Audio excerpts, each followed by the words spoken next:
Hello good evening everyone. I hope कि आप सब बहुत अच्छे होंगे। Today we will do this question which is based on the resistance and resistivity. ये क्वेश्चन है जिसमें हमें रेजिस्टेंस निकालना है और यहाँ पर आपको दे रखा है कि जो वायर है उसकी लेंथ कितनी है L and it has a cross section area A having variable resistivity that varies along its length. तो आपको जो रेसिस्टिविटी है वो किस तरह से चेंज हो रही है इस वायर में वो गिवन है। तो पहले मैं एक वायर बना लेता हूँ। Let's say this wire which is having a length L and the cross section area is A।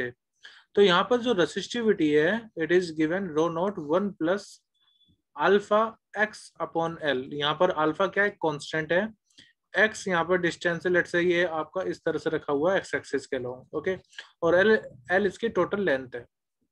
तो इस क्वेश्चन में आप रेजिस्टेंस कैसे निकालोगे? देखो, रेजिस्टेंस का आपको डायरेक्ट फॉर्मूला पता है, R equal to rho L upon A.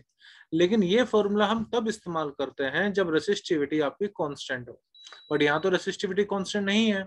So how we will tackle this question? See, यहाँ पर आप मान लीजिए कि मैं स्मॉल पोर्शन सेलेक्ट कर रहा हूँ यहाँ पर, ठीक है, जिसकी लेट से स्मॉल लेंथ है dx और यहाँ से वो x दूरी पर है। तो इस स्मॉल पोर्शन की जो रेजिस्टेंस होगा मैं उसको लिख रहा हूँ dr and it will be equal to, मैं यहाँ पर लिख रहा हूँ कि वो जो स्मॉल पोर्शन का रेजिस्टेंस होगा वो बराबर होगा resistivity times small portion of length L. मैंने एल की मल्टीप्लाई नहीं करी है, मैंने स्मॉल पोर्शन की मल्टीप्लाई करी है। लेट इतने पोर्शन की वजह से इतना रेजिस्टेंस होगा divided by cross section area. So now we need to find out the total resistance of the wire. तो उसके लिए आप इसको इंटीग्रेट कर दीजिए। जब आप इंटीग्रेशन करोगे तो आपके पास टोटल रेजिस्टेंस आ जाएगा। लेट्स से कैपिटल आर हमारा टोटल रेजिस्टेंस है, ठीक है। यहाँ पर जो लेंथ है आप देखो कि मैं यहाँ से इसको यहाँ तक ले जाऊंगा, तो लेट्स से एक्स की इनिशियल लिमिट हो गई 0, मतलब ओरिजिन पे रखा हुआ है, और फाइनल लिमिट हो जाएगी एक्स की एल, ठीक है। अब इंटीग्रेशन करिए आप। तो जब आप इंटीग्रेशन करोगे तो यहाँ पर तो सिर्फ आर आ जाएगा हमारा, और यहाँ पर आप एरिया को निकाल लीजिए बाहर, और रो को हम वही लिखेंगे जो हमें गिवन है, यानी कि rho naught 1 plus x upon L, और यहाँ पर आप डी एक्सिस को लिख लीजिए। अब देखो रो नोट क्या है, रो नोट इज कॉन्स्टेंट, ठीक है। यहाँ पर अल्फा एक और आएगा अल्फा, तो मैं उसको इंटीग्रेशन से बाहर निकाल रहा हूँ, तो ये आ जाएगा रो नोट और अपॉन में एरिया, रो नोट अपॉन में एरिया और मल्टीप्लाई में 1 plus alpha x upon L, और इसी का हमें करना है इंटीग्रेशन।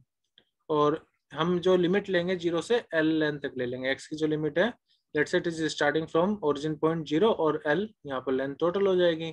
अब इसका इंटीग्रेशन कैसे करें, तो मैं आपको साइड में बता देता हूँ। एक्स की पावर एन का इंटीग्रेशन होता है एक्स की power n plus 1 upon n plus 1। तो यहाँ पर हम इसी फॉर्मूले का इस्तेमाल करेंगे। अब इंटीग्रेशन कर लेते हैं लेफ्ट हैंड साइड पर। तो आर इक्वल टू आएगा रो नोट अपॉन एरिया, यहाँ पर इंटीग्रेशन करो dx इधर आ जाएगा, ठीक है, प्लस इसको आप लिख सकते हैं अल्फा को बाहर ले लो x अपॉन एल का dx, ठीक है। इसका इंटीग्रेशन कर दीजिए, r इक्वल टू आएगा रो नोट अपॉन एरिया।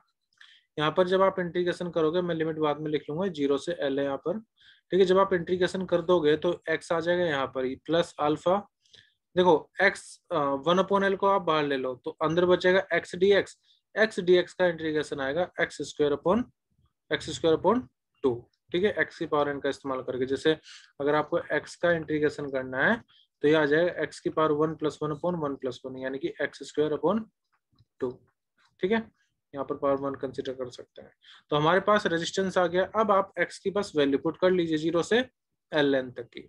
तो आप देखो इसमें बस अब आपको वैल्यू पुट करनी है, ठीक है। सो वो चीज मैं आपको यहाँ पर कर रहा हूँ। इसके लिए आई होप कि आपने फॉर्मूला लिख लिया होगा।